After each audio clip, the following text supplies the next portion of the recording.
I first started eating bugs in about 1996 or 97. And again, this was before shows like Fear Factor or Bizarre Foods or all that. So most of that information was in science journals. I eventually got enough of that information, and I kind of got the idea that rather than writing a book about eating bugs, it would be more fun to write a cookbook. And that's when I really, with great passion, started working on eating insects to develop those recipes.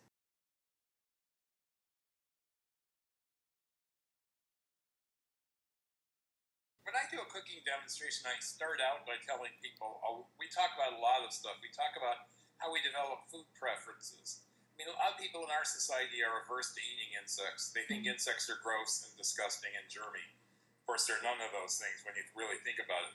But we have a real attitude. I call it bug bashing.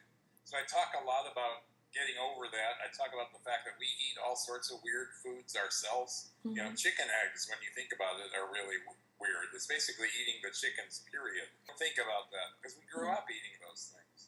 So I talk about that. I talk about the environmental benefits, and really the whole notion of just broadening your palate and trying something new. So I usually, during a cooking demonstration, I'll make like 4 different dishes, and I'll actually escalate. I'll start out with something simple like tempura battered mealworms that are deep fried. You know, they look like Cheetos when they're done, so there's no real challenge there. By the end of the program, we're eating things like grasshopper kebabs and scorpion scallopini and all sorts of wild stuff. Because people come up from the audience to try these dishes. They always act like, I'm amazed I'm still alive. It's not something they're used to eating, you know. So, yeah, I think people learn a lot, but I try not to make it a real preachy event. I want to be entertaining as well.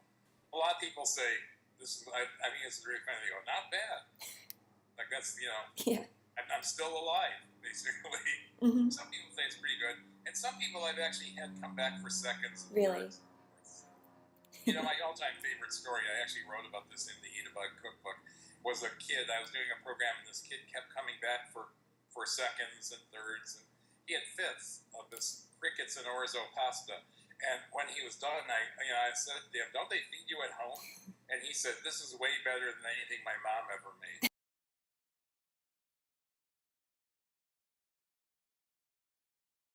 Well, I think crickets are actually very easy. For one thing, you can just buy them at Petco or PetSmart or someplace.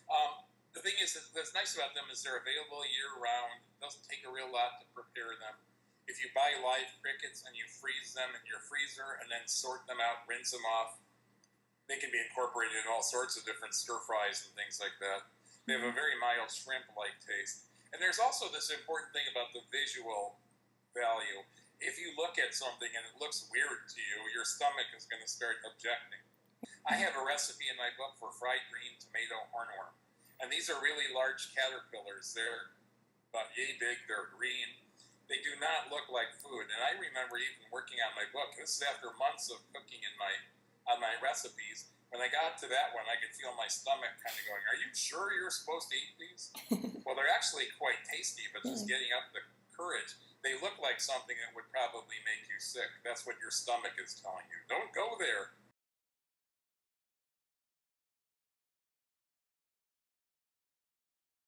Oh, gosh. Well, Time Magazine said my crickets and orzo pasta, the one I was talking about earlier, is my signature dish. But what I really like to make, and this sounds weird, is I really like to make deep-fried tarantula spiders. Something they do in Cambodia. I've seen photographs of that. I've never been to Cambodia. But I'll take a tarantula that's been frozen and defrosted, so it's not alive anymore. I take off its abdomen. I singe off its hairs with a little, creme brulee torch or a lighter or something like that, so it doesn't have all those hairs. Dip it in tempura batter and then deep fry it. And, meat is basically muscle, whether we're talking about a cow or a pig or a chicken. It's the muscle that we like. There's a lot of muscle in the legs of a tarantula. They're very supple if you've ever watched one walk around. So those legs are really fabulous. I think if it was my birthday and they said you can have anything you want today, I'd say I'd like a lobster or I'd like a tarantula spider.